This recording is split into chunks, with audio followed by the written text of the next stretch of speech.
More Sage front office insights with the president of baseball operations for the San Francisco Giants, Buster Posey. Buster, good morning. Good to see you. So much to chat with you about, and we're going to get to the playing career stuff in a sec. But let's hit you with the business at hand, and already accomplishing a lot of it with a big free agent signing, landing Willy Adames. We want to hear about the deal. We want to hear about the conversations you've had with Willy and how you landed on him. Yeah, I mean, it was no secret that we needed a shortstop, and Willy just checked so many boxes for us. Great defender, offensive upside, the tremendous year that he had last year. But I think what stood out the most when we were thinking about Willy is just the person that he is. And you know, I was reading some quotes. One of my favorite quotes I saw was from Counsell, and I think he said he was a connector of people. And that's just, you guys know, it's just so important in a clubhouse when you've got a guy like that can bring people together and has a personality that I think the fan base is just going to really go nuts for. He plays with a flair and edge, and when you can put a guy like that in the middle of your field, in the middle of the lineup, pretty excited about that. He's a special talent, and you guys needed to land a guy like that. You know, it's been a little while in San Francisco, so that was really cool to see. Hey, Buster, I want to go back to the news earlier this year when you became the position you're in now. And a lot of people thought it just happened overnight, but you've actually been involved in the organization for a little while. Can you tell us a little bit about your roles, like scouting or traveling, or what you've been doing that got you ready for this job?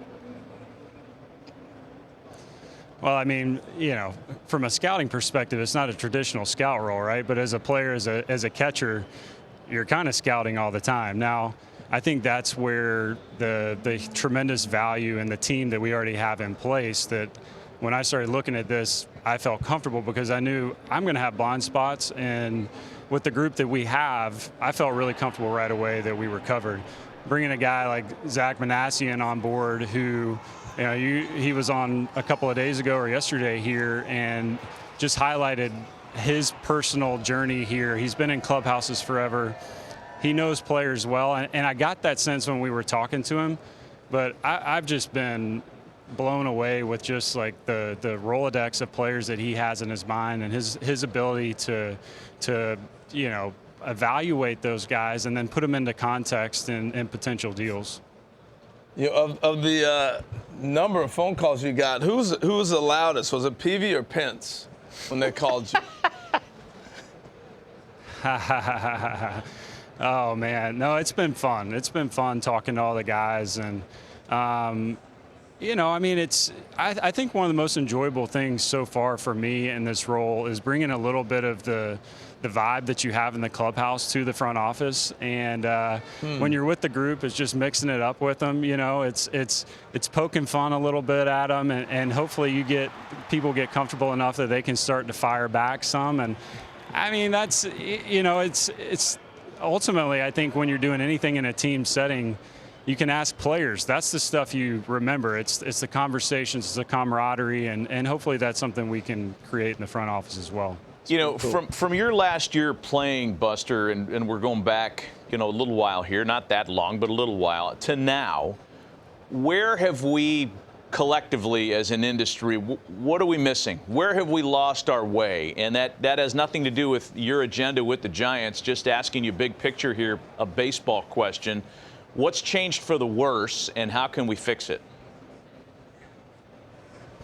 That's hard to say. I mean, I think the game's in a great place. I think the talent level's at an all-time high. I mean, it's you look at the stuff that the pitchers are featuring now, and the ability for guys 1 through 9 to hit the ball out of the ballpark. I mean, the athletes that are on the baseball field are out of this world, and I believe at a level like we've never seen before. You know, for us, in our standpoint, we're looking around. We're trying to put complete baseball players on the field.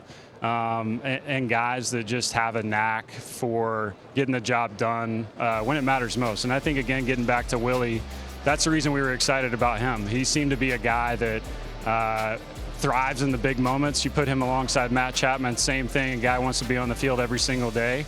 And you're pretty excited when you start to think about those two guys alongside the rest of the team that we have currently out there to strap it on opening day.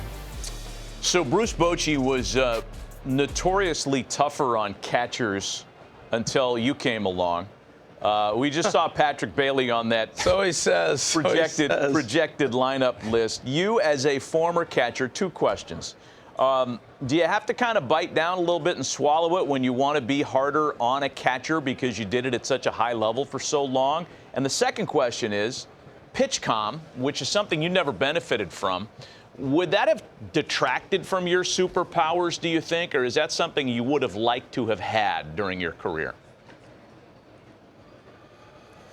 Yeah, it's a good question on how my communication with Bailey will go. I mean, honestly, I think the easiest way to answer that is we're going to trust in our coaches. We're going to trust in Bomel. We're going to trust in what they see and the feedback and the relationships that they build on a daily basis. And I don't see myself as somebody that's going to be having a ton of conversations with Patrick. Obviously, it's different. I played, and we already have a relationship. So maybe there is more conversations than normal, but I want our coaches to know that we believe in them. We believe in what they're seeing and how they see that they can get the most out of the players. Second question on the pitch comm is an interesting one. I've thought about it a lot. I mean, number one, I would have loved for those games to be 2.5 hours instead of 3.5 hours. I think that's my first thought. But it is an interesting question because, you know, let's say it's 8th inning and you got runners on second, third, and 2 outs, and now maybe you want to take a beat. You know, you want to take a second to think about that pitch, and you got the clock to work with. So it would be an adjustment for sure, but it would have been fun to try it out. Yeah, no, it's a lot. The game has changed a little bit, that's for sure. That's changed it. And I want to ask you this.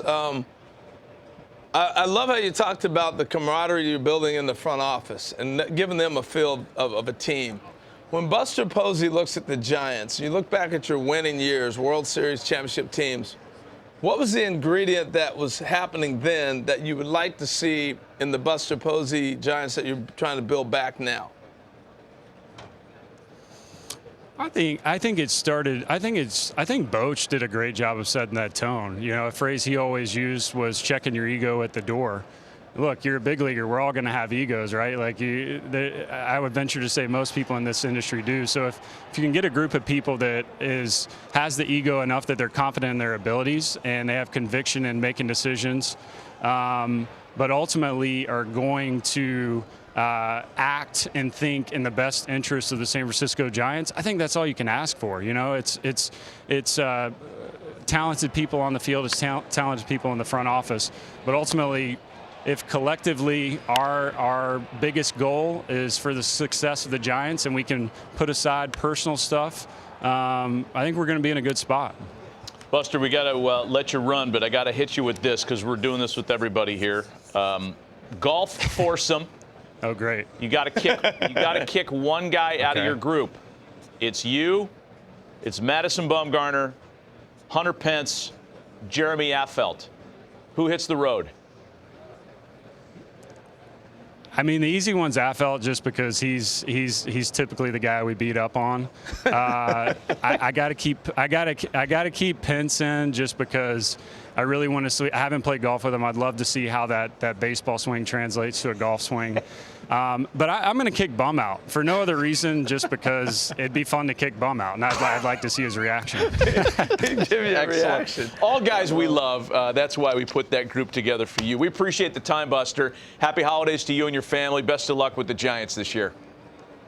All right. Thanks, guys.